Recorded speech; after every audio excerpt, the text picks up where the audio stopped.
जरूरी नहीं कि हर जुबां पे भगवान का नाम आए। वो लम्हा भी भक्ति का है जब इंसान इंसान के काम आए।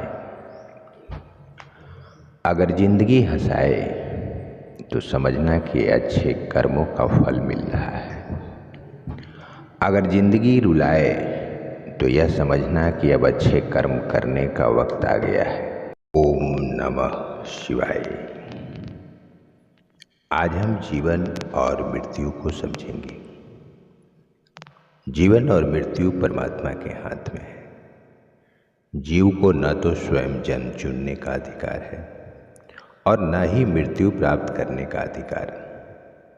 जीवन जीने के बाद जब जीव मृत्यु में प्रवेश करता है तो उस अवस्था में उसे फिर जन्म लेने के लिए हजारों लाखों वर्षों तक प्रतीक्षा करनी पड़ती है। लेकिन जो सिद्ध पुरुष परम तत्व में लीन होते हैं उन्हें पुनः गर्भ चुनने का अधिकार रहता है। वह स्वेच्छा से गर्भ चुन सकते हैं, लेकिन अन्य ऐसा नहीं कर सकते। जो व्यक्ति अपने मन को विकास रहित रखते हैं वे वस्तुतः मृत हैं। जीवन के रहस्य को सुलझाने के लिए आपको प्रतिदिन एक नया जन्म लेना चाहिए। इसका अर्थ यह है कि आपको किसी न किसी रूप में अपने सुधार के लिए प्रतिदिन अवश्य प्रयास करना चाहिए। जीवन और मृत्यु के विषय में जानने योग्य बहुत सी अद्भुत बातें हैं और ध्यान ही एक ऐसा मार्ग है जिससे इन्हें जाना जा सकता है। इस संसार में ईश्वर के पुत्र की भांति जीना सीखें। मनुष्य के लिए मृत्यु आतंक बनी हुई है, क्योंकि उसने ईश्वर को अपने से बाहर कर दिया है। सभी कष्टदायक वस्तुएं हमें डराती हैं, क्योंकि हम संसार से इसके रहस्य एवं ध्येय को समझे बिना प्रेम करते हैं।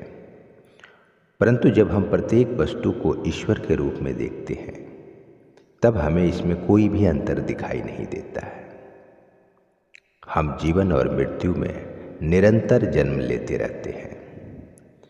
मृत्यु एक बहुत गलत प्रयुक्त नाम है, क्योंकि मृत्यु है ही नहीं।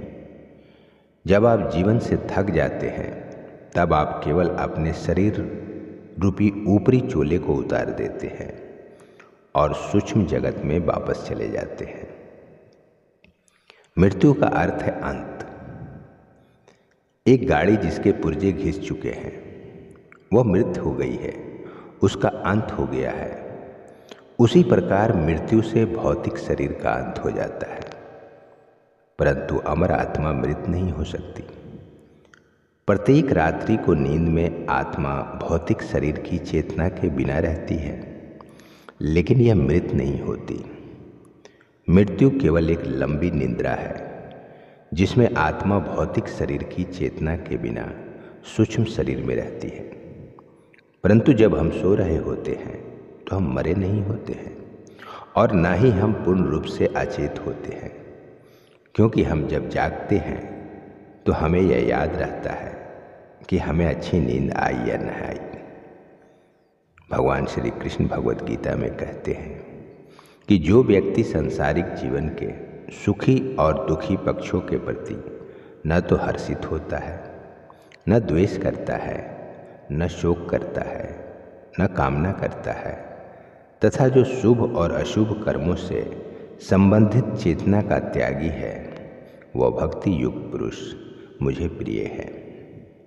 अतः अगर आप बस इतना ही करें कि आप थोड़ी देर जागरूकता के साथ सांस लें तो आप देखेंगे कि हर ली हुई सांस जीवन है और हर छोड़ी हुई सांस मृत्यु है।